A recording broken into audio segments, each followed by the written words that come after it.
mfite ubutumwa bw'abantu bane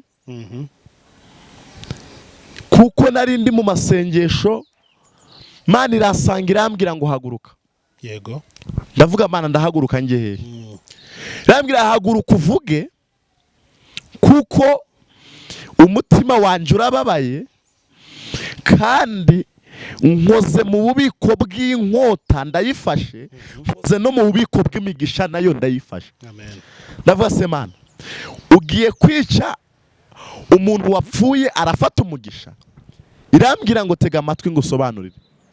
Mu bantu bane mfitiye ubutumwa harimo abantu babiri Imana ifatiye inkota, harimo abandi bantu babiri Imana ifatiye umugisha. Wenda utararenga aho ngaho kugira wenda ngo abantu basobanukirwe, umuntu ashobora kwibaza ati ese kubera iki Imana yagutumye ku bantu bane none ukaba ubizaniye rubanda nyamwinshi cyangwa ukaba ubizanye kuri social media kugira ngo abantu bose babyumve? Umuntu ashobora kubyibaza bihuriye hehe? Urakoze. Umuntu wa mbere mfitiye ubutumwa ni umusore cyangwa se umugabo sinzi uko ndi bumwite witwa Nibishaka Theogene. Kabiri ni uwitwa Noheli evangeliste, yes, prophete no muhanzi byose. Yego. Noneho Noheli, ariko ba Noheli ni benshi.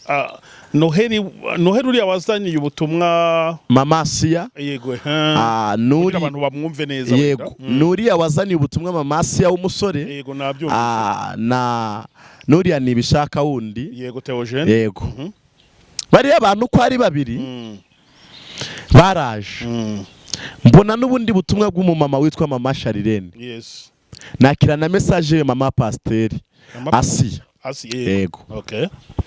Izi message zaje mu buryo mbere natangiye ndavuga ngo nabonye Imana ifashe inkota mbona ifashe n'umugisha kubera ko yanyerekaga hari n'abaje ngo baje kuguhanagura mu gihe cyo kurira aho kuguhanaguza agatambaro baguhanaguza struwaya. Barombe kano kantu ibaza umuntu kuzana ngo aje kuguhanagura agahanaguza struwaya. Yeah baba we. Imana yambwiye ngo uyu mubyeyi yarakomeretse, ukomeretswa n'abarokore mwasenganye, ukomeretswa n'abitabahanuzi, ukomeretswa n'inshuti, warakomeretse bihagije. Ariko Imana yambwiye ngo nze nkubwire izanye icomoro kiruta igikomere wakomeretse. Yego. Amina. Kandi Imana yambwiye ngo izanye umuntu umwe ukenewe mu buzima bwawe utaribwa utarize inzererezi zizerera.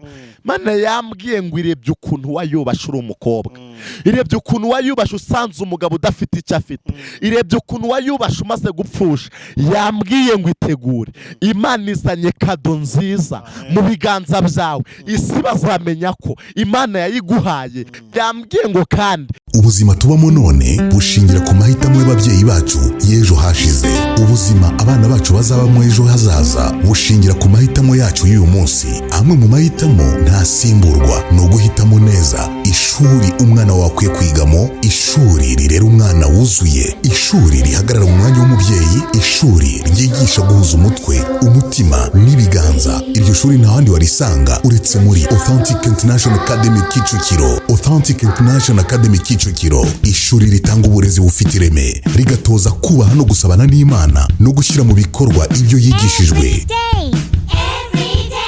Ishuri Authentic International Academy Kicukiro riherereye mu murenge wa Niboyi, akarere ka Kicukiro.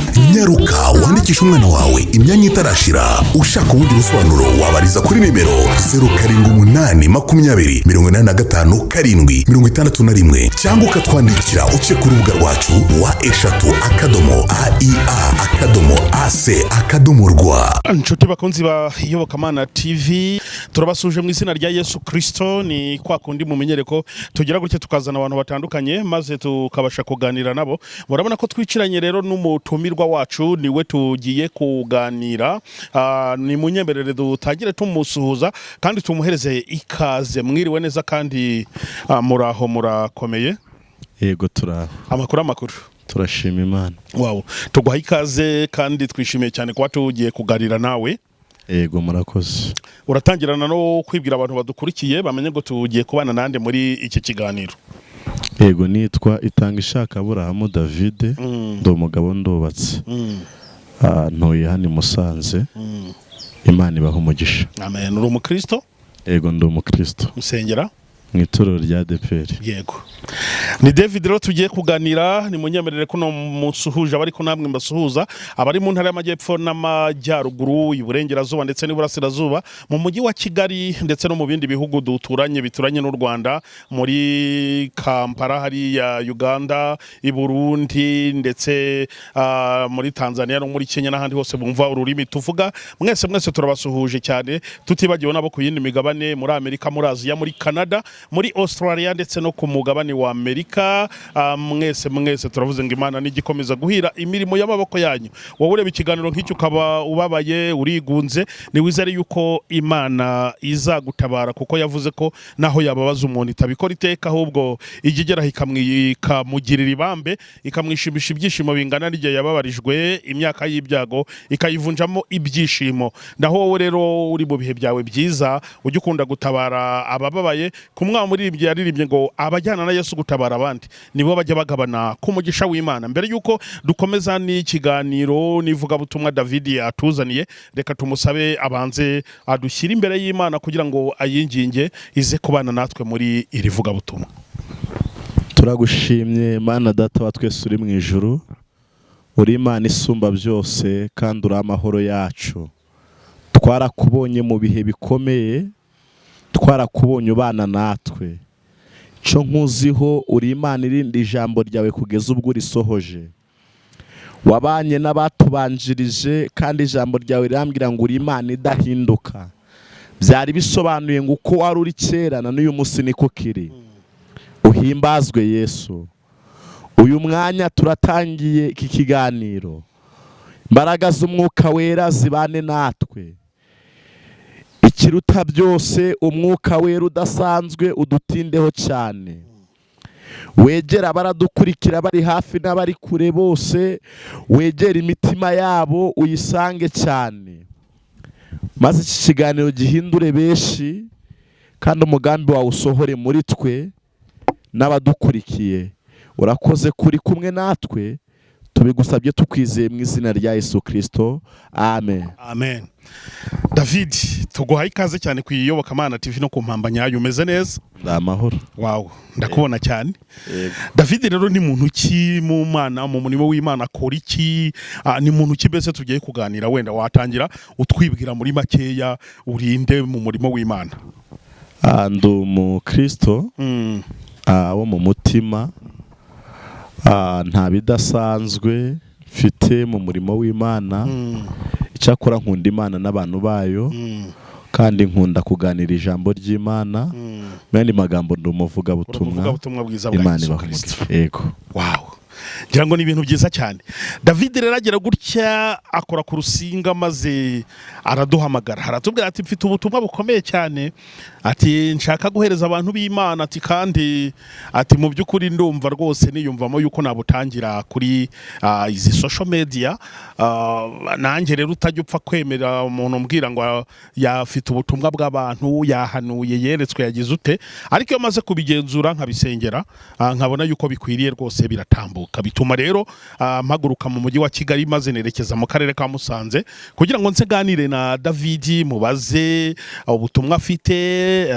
Nubwo abantu nyine nkuko wabimbwiye, ariko bitewe nuko numvishe bireba abantu bose, kuko nubundi abantu bose babizi, ndavuga ati ni ngombwa yuko twabiganira. David rero ntagutindiye, ndagira nyine ngo winjire mu butumwa dufitiye cyangwa ufitiye abantu b'Imana, maze natwe dukurikire. Ubwo aho birajya biba ngombwa ko nkubaza nyine ndajya nza nkuganira. Umwanya no wawe rero, karibu. Murakoze. Numvaga mbere yuko naganira ubutumwa afite, ndumva twabanza tugasangira ijambo ry'Imana ririmo kumfasha. Reka turirebe muri kankoreshe telefone niyirambangukira nubwo mfite Bible. Yesaya ibice 35 uhereye ku murongo waho w'8. Reka dusome. Haravuze ngo kandi hazabaho inzira nyabagendwa, iyo nzira izitwa iyo kwera. Abanduye imitima ntibazayicamo, ahubwo izaba iya ba bandi.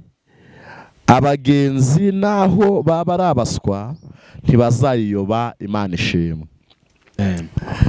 Ijambo ry'Imana ryo mu gitabo cy'umuhanuzi Yesaya haravuze ngo hazabaho inzira nyabagendwa. Kuvuga inzira nyabagendwa ni nk'amagambo cyangwa se nabisanisha n'ikintu kivuga ngo ni inzira yemewe kunyurwamo, cyangwa se ahantu hemewe ko umuntu yahanyura, cyangwa se inzira yemewe gutambukwamo.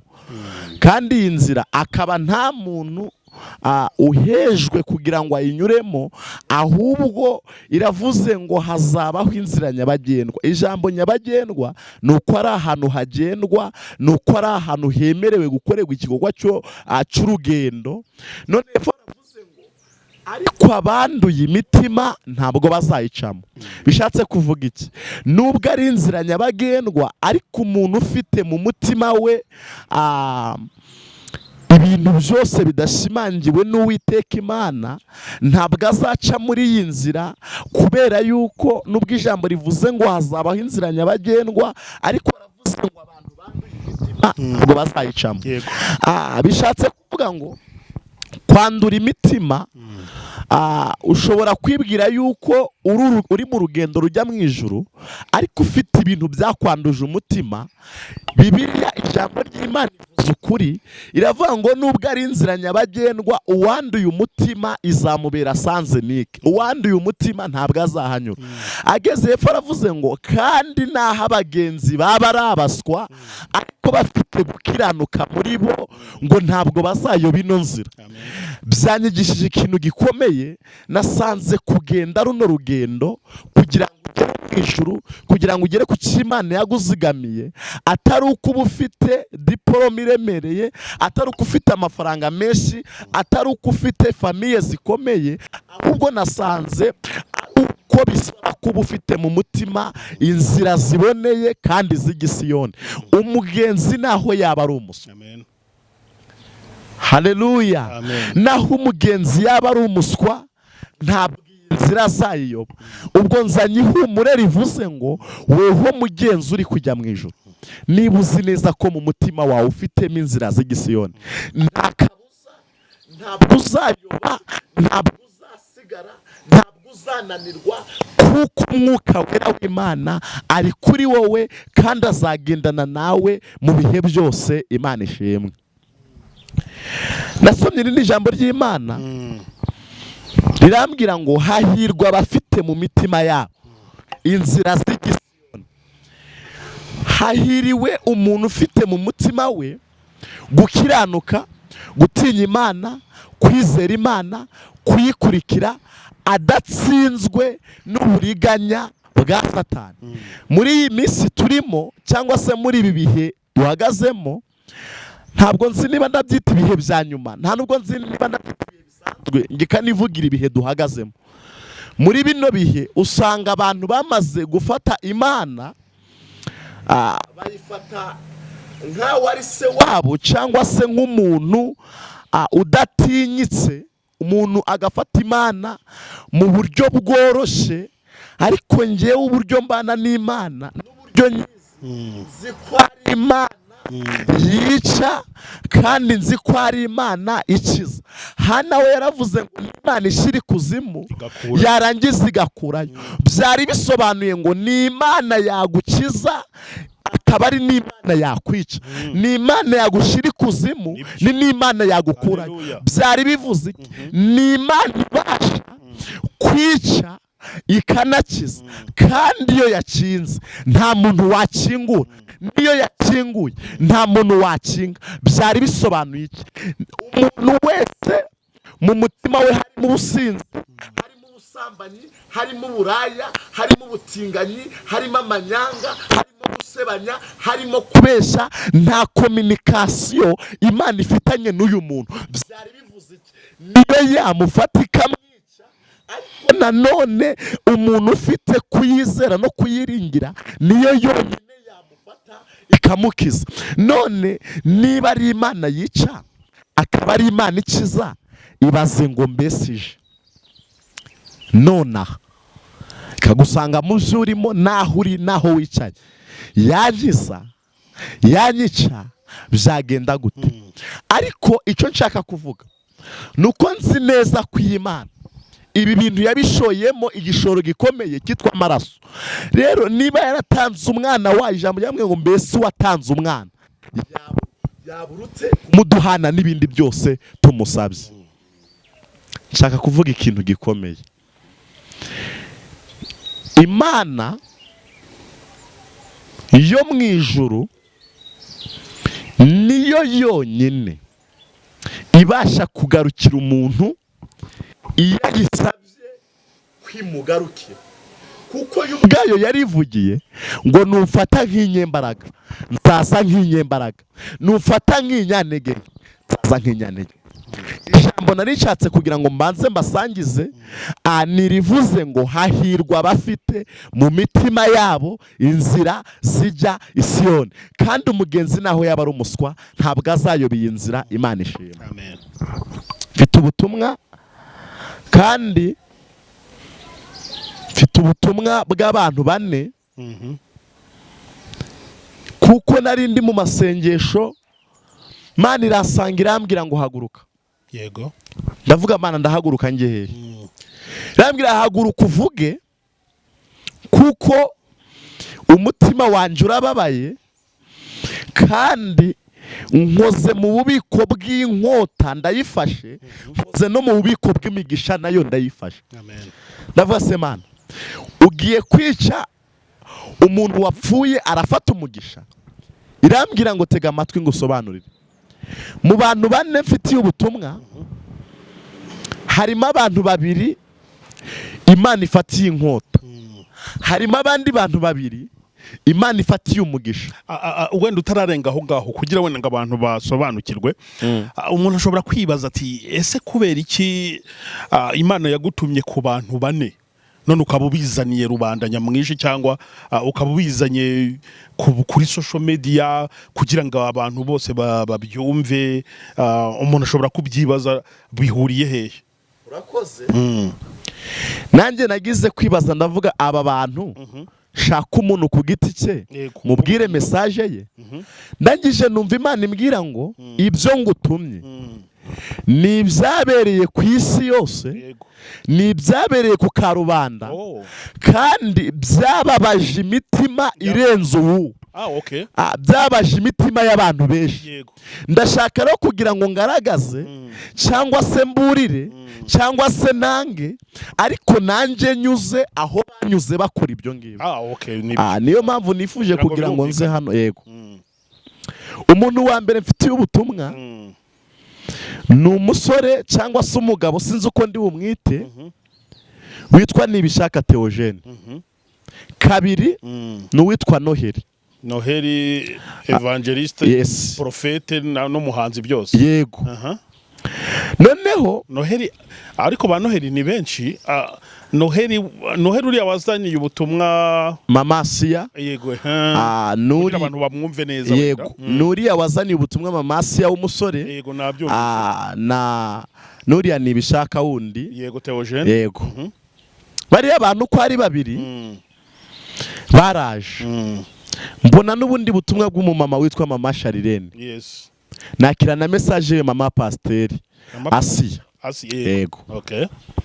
Izi message zaje mu buryo mbere natangiye ndavuga ngo nabonye Imana ifashe inkota, mbona ifashe n'umugisha. Nibaza aho inkota n'umugisha birahurira. Imana irambwira ngo ninze mvuge uriya musore wahagurutse, nduzi ko yambwiye ngo ntimubona mu basore, ntimubona no mu bagabo. Mu yandi magambo, nta imbere y'Imana nta kiro na kimwe arimo. Uravuga Noheli? Yego. Yego. Si umusore, si umugabo. Uyu mvuga Imana yarambwiye ngo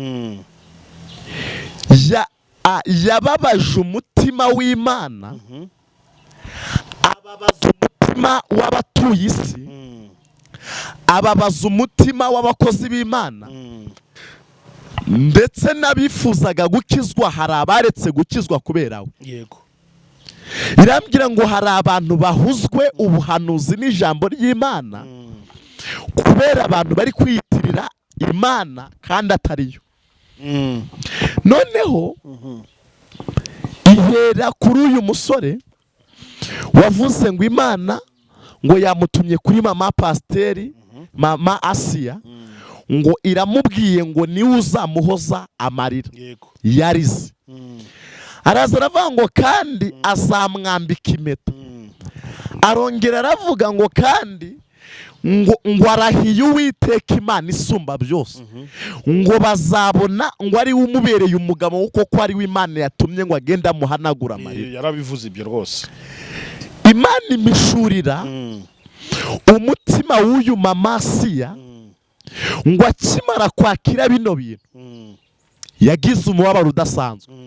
Aravuga ngo Mana, ko ntarasinda, ko ntarasambana, ko ntakuyemo inda, ko ndi mama, ko ndi umubyeyi w'umushumba, yewe ko nakubahishe mu bukene bwanje, ni ukubera iki ufashe igisebe umaze kunkomeretsa untwariye umugabo, ukongeramo ikindi gisebe cyo kugira ngo n'ibitakagombye kumpangara bimpangare.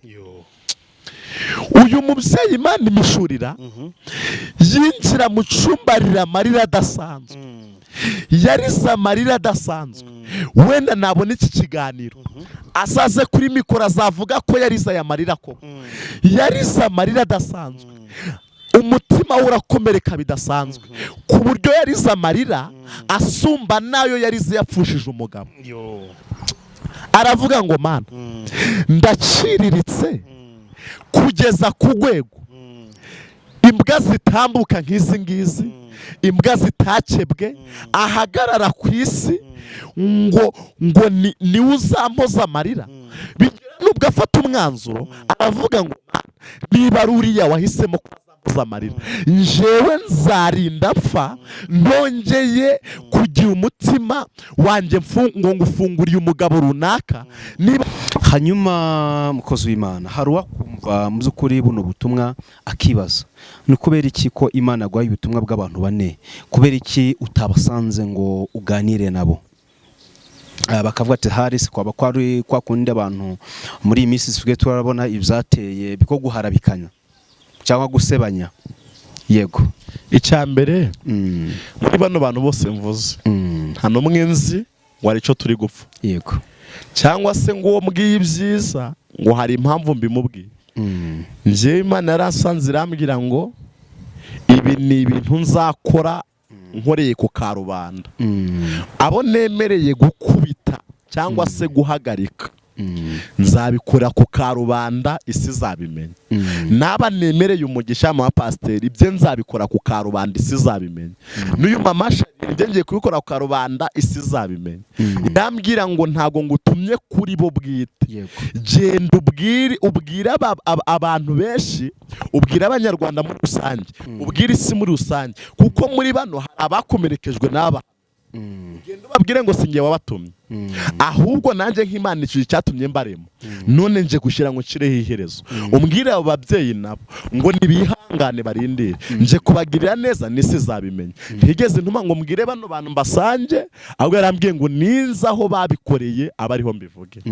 Nico ngicyo. Hanyuma se waba umaze igihe kingana iki uri mu profete cyangwa se uri umuhanuzi Imana igucishamo ubutumwa bugiye butandukanye? Ni ukuvuga aho igihe maze wenda ndi umuhanuzi hari gushira imyaka 13. Gushira imyaka 13. Ngo watangiye ukiri muto? Nari nkiri muto cyane. Kandi ubwo naho ngaho mvuze 13 ni hahandi uba utangiye kuba wahamagagwa mu ivugabutumwa ahantu runaka, ariko impano yanjye yo kubona ibintu bikaba nkabibwira abantu yatangiye kera nkiri umwana muto, ngifite nk'imyaka 7 gutyo. Yego. Okay, urakoze cyane. Ni igiki wabwira abantu bazumva buno butumwa ko wazabyumva mu buryo bugiye butandukanye? mbere na mbere icyo nababwira nuko nababwira ngo nk'uko ijambo narisomye rivuga ngo hazabaho inzira nyabagendwa. Yego. Ngo ariko abandi iyi mitima ntibazayicamo. Izi social media ziriho ziri kunyuraho ijambo ry'Imana zikanyura n'itari ijambo ry'Imana. Wowe ntuhagere ukumva ibyo uhuye nabyo bigukomerekeje umutima, wifata decision yo kureka Imana ko yanayishuye ko hari abantu bahuzwe Imana kubera aba bantu. Yego. Wifata umwanzuro ngo uvuge ngo uragiye. Wena ntanze nk'urugero nk'umuntu wawe warigeze bamutuburira nk'inoti ya 5 bakamuhereza nk'inoti cya 5 cya pirate. Guhera uwo munsi wahagaritse kongera gufata inote za 5. Oya. Urakomeza ukazifata. Bivuze ngo hari igihe haboneka ibitugusha, ariko si ukuvuga ko 7,000 bitari byapfukamira bayari bidahari. Yego. Weho guma muri decision yawe yo kubana n'Imana. Niyo yagukomerekeje nayo ikomora. Uba wakomerekejwe nabi, Imana iramwomoye imubwiye ko atari yo yamutumye, kandi nayo ubwayo igiye kumanura igihano nk'umubyeyi. Icyo navuga, twebwe nitubanze twubaka umubano wacu n'Imana muri twe, ibindi byose bizaza ntabwo bizatunyeganyeza. Yego. Birumvikana ukimara guhabwa ubutumwa cyangwa se message, waba warafashe igihe kingana iki cya kugira ngo umenye neza cyangwa se usiganuze cyangwa se ubaze neza, kuko rimwe na rimwe cyo tuwakira abakozi Imana bagiye batandukanye, akaba ati nanjye ubwanjye byamfashe igihe kugira ngo making sure numva mu by'ukuri iri jwi ryaturutse ku Mana. Icyambere nuko nge numvaga ko iyi message ntanze yamvunye mu buryo budasanzwe. Yego. Kuko nge numvaga ko nigeze ngira YouTube mu gihe cyaje kera nkiri umwana muto, ariko numva mbonye ibiberaho, ndavuga nti nzasubira hari ahantu nta nubwo njyewe nzajya kubwiriza kuri kamera sinanahasengera birarangiye, kuko nzi urugamba nahuye narwo. Imbwiye rero ngo nje kuri kamera, naravuze rukumbesha ntonajyayo, urabizi ko ntabikunda. Fata amasengesho y'iminsi 3 nyibwira ngo irebe abandi baninyuzaho, irambwira ngo niwe ntumye jayo. Bigera nubwo namagaye uyu muntu ndavuga nti nantabara, arambwira ngo nje Kigali mite mubwira ntandajayo nta mafaranga mfite yo kujayo. Numva rimwe ngo ahubwo ndagusanga i Musanze ndamanuka. Imana yariteguye. Mu yandi magambo nabuze aho nyikwepera, kandi bimaze n'iminsi, maze nk'iminsi igera muri 8 ndi gusengera ibi bintu. Murakoze. Bivuze ngo nawe byarakuvunnye. Byamvunye kabisa. Na n'ubu bikimvu nawo. Yego. Hanyuma rero nshuti wowe warudukurikiye, ngira ngo ngayo nguko wabyiyumviye yuko nubyumva uko nguko, kandi ko Imana yabyemeye. Imana igira gahunda yayo, igira n'umurongo wayo, ku buryo twebwe abantu icyo dusabwa no kumvira cyangwa se kugendera mu cyerekezo Imana iduhaye. Mu buryo bwose ubwo aribwo bwose Imana yashatse gukora, ntago ushobora mu by'ukuri kuyikora imbere kugira ngo itaza gukora. Ahubwo icyo tuberaho twebwe no kumva icyo itubwiye gukora, akaba ari cyo dukora. Ruri uzampoza amarira kubera ko yarekaramye imbere y'Imana, aravuga ngo Mana, ntabwo ibyo wavuganye nanjye bifite ahantu bihuriye n'ibi bintu. Numva Imana yumvise amarira y'uyu mupfakazi, numva yumvise amarira y'uyu mubyeyi, imbwira ijambo rikomeye, irambwira ngo kubwaya amarira ifashe inkota, ifashe inkoni yayo, iyimanuye kuri uyu muhungu, irambwira ngo nize ntangariza isi ngo umujinya w'Imana uramanutse kuri uyu musore, kubw'amarira uyu mubyeyi yarize, kubw'amarira y'Abanyarwanda barize, kubw'amarira y'abakunda uyu muntu barize, iramanutse igiye kumuteza ikintu. Isi zabimenya, Abanyarwanda bazabimenya, kandi yambwiye ngo nivurye ry'uyu muhungu ngo irarihushye. Niba ukubizi ufashe ivu cyangwa ifu ukayihuka, niyo waba uzi gushaka gute ntabwo wabona ahantu yaguye. Yambwiye ngo niko imuhushye, uyagiye kwibagirana, uyagiye kujya ahantu ku buryo na se na nyina bamubyaye niba banahari batazamenya yuko, batazanibuka yuko ahari, kuko yambwiye ngo igiye kumuteza impanuka ikomeye. Nyuma y'iyi mpanuka irambwira ngo n'aka gacu yari yihishemo nako kagiye kumuvaho, yahagurutse ashaka kugira ngo akomeretse umutima w'uyu mubyeyi anabone hiti muri ibi bintu bya hano hanze, ariko arazibonye n'iz'igihe gito. Imana ishe guhorera uyu mubyeyi, kandi yambwiye ngo nindangurure ngo n'abajyanama bamuri inyuma bose ngo bamubwira ngo nakomeze yibande ku byamamare ngo izina rye rizamuke, aba ntibazamufasha mu kibazo ahubwo bazahagarara bamwisekere. Yambwiye ngo ninze nkubwire Profete ngo hagarika aho ugereye, none aho ucumbika ikiganiro hagarika urekeraho, kuko wowe bagiye no kuzagufatira mu kabari wagiye gusinda, kuko usanzwe unywa inzoga, urinda y'Imana yarabimbwiye. Impamvu mbivugiye hano ntabwo ari ukukuyaniriza kuri kamera, kuko nawe ubwawe urabizi ko ari amavideo yacacanye, uraza urisobanura ngo ni kera ntari nakizwa, ariko uriya mukobwa mwari mwanamenyaniye mu rusengero, ntabwo ari ukuvuga ngo ni ibyakera utarakizwa. Wari ukijijwe, uzi Yesu, uri umuvugabutumwa, uri Profete, uvuga Imana. Rero hagarika, rekeraho gukora mu jisho ry'Imana, kuko Imana irababaye. Imana yabuze abayivuga. Basi ihangane, ugende ubikore ku giti cyawe, ubikorere hirya ya kamera, ureke kubikorera imbere y'isi, kubera yuko uri gutuma abantu benshi bahugwa Imana, bahugwa ubuhanuzi, bahugwa ijambo ry'Imana, kuko uri gutukisha izina ry'Imana mu gihe nk'iki. Yego. Message yawe ndayiguhaye, nitwa David. Uwo ni Noheli. Uwo ni Noheli. Twagiye kwa Nibishaka Theogene. Ntari najya kwa Nibishaka. Yego. Reka mpavire rimwe na Siya, kuko Noheli na Siya bari kumwe. Yego. Yarambwiye ngo nimbwire uyu mubyeyi ya Siya ngo ntabwo uzahozwa amarira n'uyu, kandi yamishuriye irambwira ngo mu bikubabaje, mu biguhangayikishije, ntabwo umugabo arimo nonaha. Mu bintu bikubabaje biguhangayikishije Asiya, ntabwo umugabo arimo nonaha. Urakeneye ngo ubanze ukire, urakeneye ngo ubanze ubone icyerekezo, urakeneye ngo ubanze wiyakire. Yambwiye ngo ikoze mu gaseke k'imigisha, izanyemo agatambaro, iguhanaguye amarira warize, kubera ko yanyerekaga hari n'abaje ngo baje kuguhanagura mu gihe cyo kurira, aho kuguhanaguza agatambaro baguhanaguza situruwaya. Barumve kano kantu, ibaza umuntu kuzana ngo aje kuguhanagura agahanaguza situruwaya. Baba we.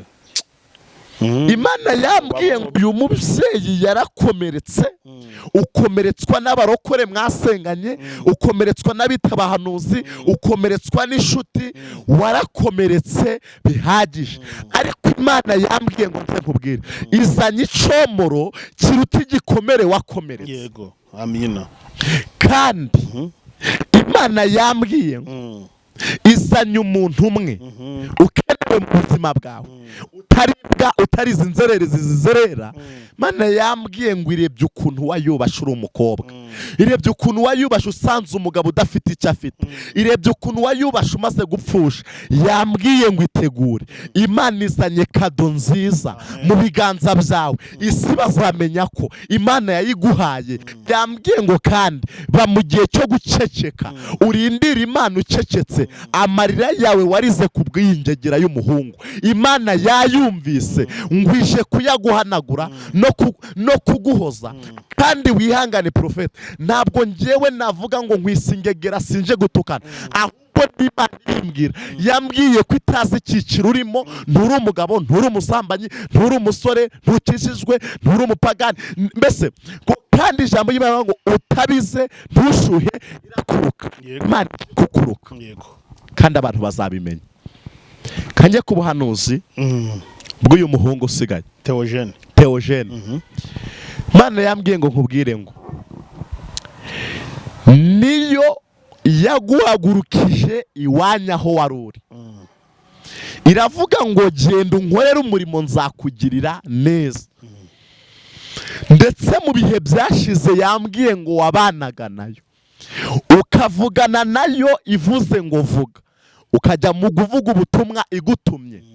Ariko yambwiye ngo muri kino gihe ntabwo ukibanye n'Imana, kuko ubusinzi burakuzuye, uburaya burakuzuye, ubuhehesi burakuzuye, kandi n'iyi rikodi watambukije ugira inama uyu muhungu ngo ni umuhungu wawe, ngo nagende ngo afate uyu mubyeyi ngo namuha mubenura mutikure, ngo iki kintu cyababaje Imana n'abacyumvise barababaye. Ntabwo ijambo nk'iri ngiri ryakagombye kuva mu kanwa kitwa umuhanuzi. Yarambwiye ngo nimvugane nawe ngo nefo edodrame, ni Imana isumba byose imanukiye wowe, kandi amarira warijije umugore wawe, amarira warijije abana bawe, nubwo uvuga ngo ni ukukubeshyera ngo ni ukugira gute, ni ukugira gute, njyewe Imana yambwiye ngo va mu kajagari, kuko yanyeretse utandaraje akaguru kamwe kari hano, akandi kari hano. Mu yandi magambo, akaguru kamwe kari mu kabari no mu ndaya, akandi kari muri biya n'ubuhanuzi, ntabwo biravamo. Yambwiye ngo shyira amaguru hamwe, ujye mu murongo umwe, ugende mu rugo rwawe, wubaha abana bawe, ubasaba imbabazi, mbese ubeho mu buryo Imana igushakamo. Ibitari ibyo, dore gereza iraje, wabonye ruriya rurenga, ariko ubu uyinjiyemo, kandi nta nubwo kuzayivamo bizakorohera. Ni ukuri kwisumba byose. Yambwiye ngo Imana imanuye inkoni ku buzima bwawe. Icyari cyiza cyakubera cyiza, wagaruka nona, kuko Imana yambwiye ngo nonaha, Imana yambwiye ngo yakugoragoje mu nzira nyinshi, yaraguhendahenze, ariko aho bigeze mukoze mu jisho ry'Imana, mutumye abantu bahugwa Imana, mutumye abantu bahugwa ubuhanuzi, mutumye abantu. Ariko haleluya, nasomye ijambo ry'Imana rirambwira ngo hari 7,000 bitari byapfukamira Bayali. Nubwo muyisebeje, nubwo muyitukishije, reka mbwira abakurikiye aha hantu turi, ntabwo abantu bose bavangiwe. Mwihangane, Imana ije kubomora, Imana ije kongera kubasubizamo izindi mbaraga, kandi ntimusubizwe inyuma n'umwami wa Babuloni, uwo mwatinyaga ntimumutinye, kuko Imana iri kumwe natwe kugira ngo imudukize. Imana ishimwe. Amen. Haleluya. Amen. Sigaje ubutumwa bw'umuntu umwe. Mama Sharirene. Imana yarambwiye ngo nkubwire ngo nubwo kugeza kuri ubu ubona ko hari aho ugeze, kandi uhagejejwe nayo, kabati Imana nshingiye ukuntu byari bimeze, ndagushimiye. Nje yambwiye ngo nkubwire ngo mu byizi ifite kugukorera, nta na kimwe cya kabiri irazana. Ugiye kwambara bitandukanye n'uko wambaye, ugiye kurya bitandukanye n'uko urya, ugiye gutura mu nzu igeretse irenze imwe mu mujyi wa Kigali, kandi wanayiguze ufite ibyangombwa byayo bya burundu, ugiye gutunga amafaranga kuri konte, abana bawe bazigishwa n'Uwiteka. Nabonye mu bana bawe hazamo umuterankunga w'umugisha, ariko urugamba ugiye kurwana nago ni uruvuga ngo ni indaya, ari kubikura mu bagabo. Ugiye kurwana urugamba ngo yabisambaniye, ngo afite ibigabo by'ibikire bimurongora bikamugurira amazu. Yambwiye ngo ninkubwire ngo bavugishijwe n'akadomo gatoya Imana yakoze, ije kwigaragaza nk'Imana isumba byose, ikwereka ikimenyetso cy'uko wayivugiye, cy'uko wayikoreye, kandi ije kukomora igikomere watejwe n'urugo, utezwa n'abantu, utezwa n'inshuti, cyane ko abo witaga inshuti yawe nibo bakuzengurutse bajya kugutaramana. Ariko Imana yambwiye ngo ninkubwire ngo izanye ineza y'Imana bwawe, kandi yambwiye ngo nkubwire ngo ntabwo izagusiga, ntabwo izaguhana. N'aya magambo nazamuka ngo wasambanye, ushuze uvuga ngo ni Yesu wangiriye neza, kuko yambwiye ngo ninkubwire ngo hari uko abantu bakuzi, hari uko wiyizi, hari n'uko Imana ikuzi. Haranira uko wiyizi n'uko Imana yakumenya, ureke kwita kuko abantu bakumenya, kuko bakumenya bitandukanye bitewe n'ibibari mu mitima yawe. Yambwiye ngo ninkubwire ngo hari ineza y'Imana ije ku buzima bwawe. Nonaha numvise ijwi ry'Imana rimbwira ngo reba, ndebye mbona umwuka mubi uzamuka mu bantu, mbona satani ateje umwuka w'ubutinganyi mu bantu, umwuka w'ubusambanyi mu bantu, umwuka w'inyatsi mu bantu. Mbona uyu mwuka ubaye mwinshi ndetse uninjiye no mu rusengero, ndetse uninjiye no mu bahanuzi, winjiye no mu bakozi b'Imana, winjiye no mu bari hanze. Ariko ngiye kumva numva ijwi ry'Imana rimbwira ngo nintangarize isi, nintangarize abadukurikiye, nintangarize abantu bafite kwizera nona Imana yo mu ijuru itabura ukundi bigenza. Imanuye umutaka, imanuye uburinzi, imanuye mbese nabonaga hari akazitiro Imana izitiriyemwo abantu bayo kugira ngo ibarinde bino byago. Ndi kumva Imana imbwiye ngo ibyago byari bizamukiye abana ku mashuri, byari bizamukiye abagabo bubatse, byari bizamukiye ingo, byari bizamukiye abahanuzi, byari bizamukiye itorero. Imana irambwiye ngo nivugane namwe ngo ije kurwana intambara idasanzwe kugira ngo ibarokore kandi bakize. Imana ibagire neza cyane mu izina rya Yesu, amen. Amen. Ngira ngo n'ubutumwa nyine bw'Imana abutanze nk'uko yabumuhaye. Njyewe nta n'ikindi nakongeraho, kandi ngira ngo mwabyiyumviye uko abivuze, kandi nyine Imana imuha umugisha kuba abashije gusohoza ibyayo. Nta kindi kintu narenzaho na gitoya rwose kuri ubu butumwa, ndumva buhagije. Dusoza wenda ushobora gutanga nimero yawe ya telefone, hari umuntu ushobora gushaka kugira ibyo agusobanuza, ubundi ukadusengera tukagana ku musozo w'iri vugabutumwa, kandi ba nyirabwo bazabwumva ndetse n'abandi bantu batandukanye bureba bazabukurikira. Murakoze. Ntari nasoza, reka subire kuri no message ntambukije nyuma ho gato, kubera ko wajemo iki kintu cya nimero. Ndashaka umuntu uzi ko yafashwe n'uyu mwuka w'ubutinganyi umujeho mu buryo budasanzwe. Si ibintu wavukanye, uri umugabo ufite urugo rwawe, ariko ukumva n'ubundi uyu mwuka ukuriho ukujeho. Kabiri, uri umusore ariko ukumva bino bintu, aya marangamutima yabyakujeho, ukumva urabishaka cyangwa ugahura nabyo kenshi, cyangwa se waranabibwuyemo, waranabikoze. Kabiri, uyu muntu iteka iyo ageze mu rugo rwe wumva nta mahoro ufitemo, kandi wagera hanze ukumva ugize umutima ukunze ikindi gitsina gore, ariko wagera iwawe mu rugo ukumva nta mutekano wafite, ukumva urugo rwawe warusohokamo. Gatatu, uyu muntu ukora ariko niyanyatse Imana ivuze ugakora, ugarara amajoro ariko ntugire icyo uronka, wa mwuka satani yashize mu mufuka wawe buri munsi, kandi n'uyu muntu uhora abwira Imana mbabarira, ejo mbabarira, ariko imbaraga zo kubivamo burundu zikakunanira ukazibura. Niba wiyumva muri bino byiciro ukaba ukeneye ko tugusengera, Imana ikabohora ibyanze kubohoka, igakuraho imigozi ya satani, igakuraho ibyawe byari biboshe. Nasomye ijambo ry'Imana rirambwira ngo noneho ndakubohora ngo ukureho iminyururu yari iri ku maboko yawe. Ukaba uri kumva ufite kwizera muri wowe, ukaba uri kumva twagufasha gusenga Imana kugira ngo igire ibintu ibohora ku buzima bwawe. Nimero yanje ni 0789855519 iri kuri WhatsApp 789855519. Imana ibagiriye neza. Cyangwa se 0785259851. Imana itugiriye neza cyane. Reka dusenga Imana. Mana, turagushimye mu izina rya Yesu, uri data wa twese mwiza. Telefone sase witwa Uwiteka, nta wakubanjirije, nta nuzaguheruka. Urarufa ukaba omega, uri itangiriro ukaba iherezo. Ishimwe n'iribi ryawe, ubanye natwe, ucoboje gutanga iyi mesaje. Ishimwe n'iribi ryawe, herekeza ibyo uvuze uzabisohoze.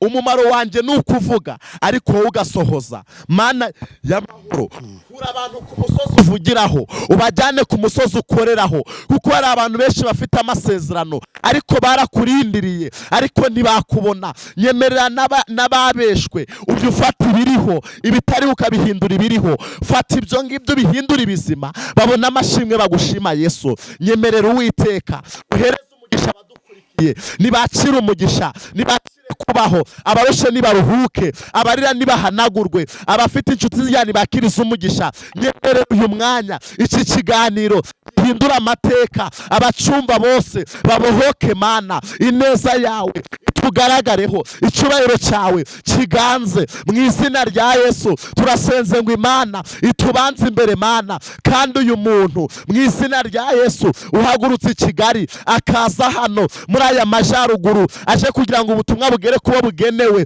nyemera nawe umuhereza izindi mbaraga kandi umuhereza izindi nkunga kugira ngo naharenze ahangaha azahagere yamamaza ubutumwa bwiza. Urakoze uhimbazwe kuri Imana itanga umugisha, ukaba uri Imana ibohora, turengere muri byose none n'iteka ryose mu izina ry'uwatubambiwe Yesu Kristo, amen. Amen. Imana iguha umugisha cyane. Amen.